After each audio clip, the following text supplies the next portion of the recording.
کیا ایک بار پھر سے امریکہ پاکستان کو پھنسانے کی کوشش کر رہا ہے؟ کوئی وہ چاہت کنڈا ہے یہ؟ کیا یہ ہمسایہ ملک بھارت کی کوئی سوچی سمجھی چال ہے؟ یہ تمام سوالات ہیں جو کہ ہم ان کو ایڈریس کریں گے آج کے اپنے اس ویڈیو میں. انٹرویو کی ڈیٹیل آپ سے شیئر کر لوں کہ طالبان کی کامیابی انہوں نے کیا کہا. بیسکلی نور ولی محسود نے انہوں نے کہا کہ طالبان کی کامیابی مسلم امہ کی کامیابی ہے.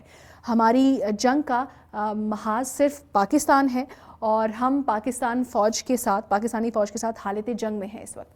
ایک مسلمان کی جیت دوسرے مسلمان کے حق میں ضرور فائدہ مند ہوتی ہے، مگر یہ بات آپ نے نوٹ کی، بڑی امپورٹنٹ انہوں نے کہی کہ ایک مسلمان کی جیت دوسرے مسلمان کے حق میں ضرور فائدہ مند ہوتی ہے، مگر افغان طالبان کی جیت ٹی ٹی پی کے لیے کیسے مددگار ثابت ہوگی یہ تو وقت ہی بتائے گا. یہ ان کا کلیئر سٹانس تھا.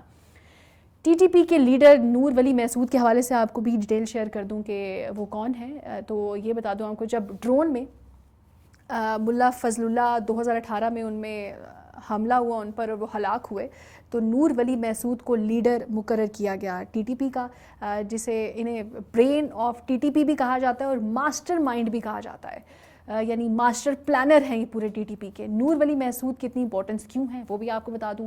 نور ولی محسود نے ایک کتاب لکھی جس میں پہلے تو طالبان اس چیز کو ایکسیپٹ نہیں کرتے کہ ہم ٹیررزم کے پیچھے ہیں یا ہم اس طرح کی حرکتیں کرتے ہیں، لیکن اس کتاب میں واضح دلائل دی انہوں نے اور قبول کی، حملوں کی ذمہ داری قبول کی، جس میں انہوں نے یہ لکھا اس کتاب میں کہ بے نظیر پہ ہوئے دونوں حملوں کی ذمہ داری بھی انہوں نے قبول کی. اس میں یہ بھی لکھا کہ ہاں ہم اپنے اخراجات پورے کرنے کے لیے معصوم لوگوں کو قتل کا نشانہ بناتے ہیں، ان کو اغوا کرتے ہیں اور اسی سے ہمارا جو ٹیررسٹ گروپ ہے وہ چلتا ہے.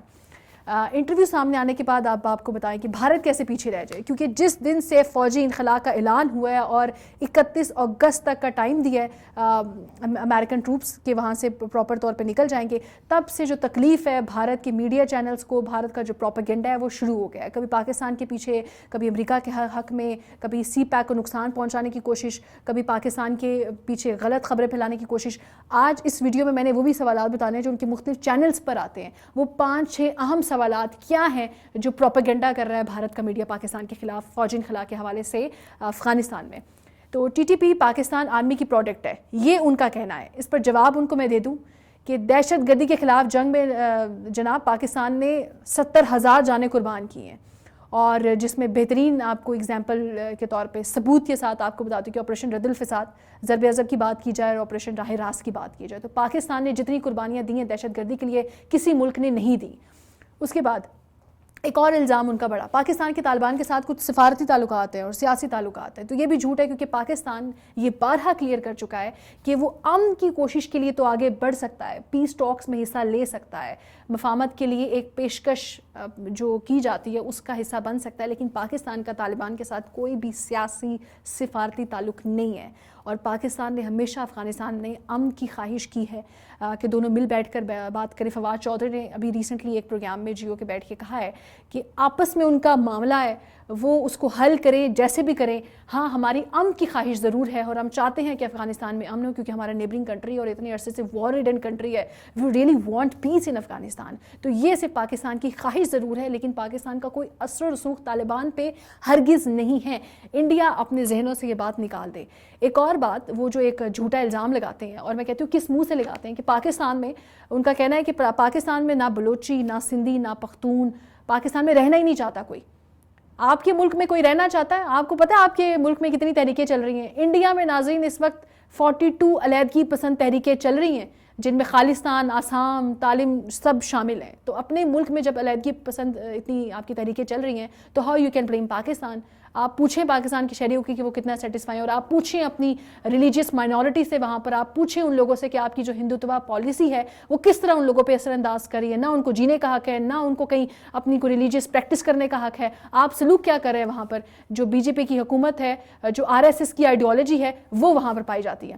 اب بھارت کی پریشانی کا ذکر تو ہم بھی کر سکتے ہیں. تو بھارت کی پریشانی کیا ہے؟ امریکہ کے فوجی انخلاء کے بعد بھارت اپنے آپ کو خطے میں تنہا محسوس کر رہا ہے. بھارت افغانستان میں طالبان کے جو اوپر جو اثر و رسوخ ہے وہ بالکل نہیں چاہتا، اور وہ نہیں چاہتا کہ انسٹیبلٹی ہو. اب یہ بات بتا دوں آپ کو کہ وہ اس کا یہ نہ چاہنا کہ انسٹیبلٹی ہو خطے میں، وہ صرف یہ چاہتا ہے کہ امریکہ کا وہاں پر اثر و رسوخ رہے اور وہ پریشان اس لیے ہو گئے فوجی انخلا کے بعد، اور پاکستان کو اس کے ذریعے تنگ کیا جا سکے کیونکہ بہت سارے وہاں پر دہشت گرد تنظیموں کا وہ بیک پر بھارت ہے.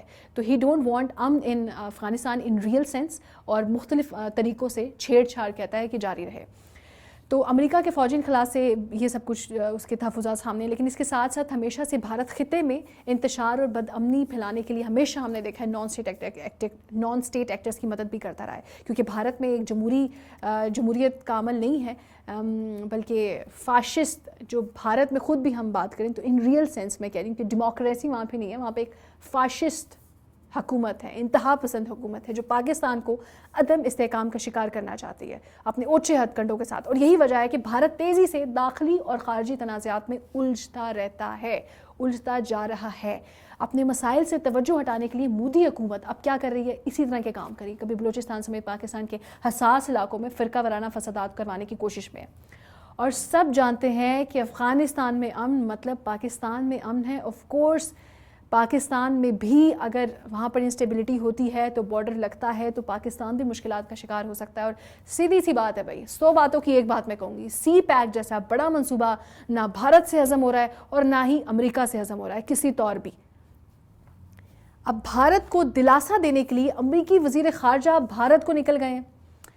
لگتا یہی ہے کہ انڈیا اور امریکہ سر جوڑ کر ایک بار پھر کوئی کھچڑی پکانے کی کوشش کر رہے ہیں. صدر جو بائیڈن نے جن ابھی تک عمران خان سے کوئی ملاقات نہیں کی اور وہ خاموش ہیں کسی حکمت کے تحت، مگر اقتدار میں آنے کے بعد امریکی وزیر خارجہ کا بھارت کا یہ اولین دورہ ہے، پہلا دورہ ہے. کہا جا رہا ہے کہ دونوں ممالک کے جو باہمی تعلقات ہیں خطے کے حوالے سے اور بالخصوص افغانستان میں ہونے والی اہم تبدیلیوں کے حوالے سے بھی اس میں بات چیت ہوگی. بلنکن کا یہ دورہ جو ہے کافی اہم قرار دیا جا رہا ہے کیونکہ اس وقت دونوں ممالک کے چین کے ساتھ تعلقات بھی نسبتاً خراب ہیں.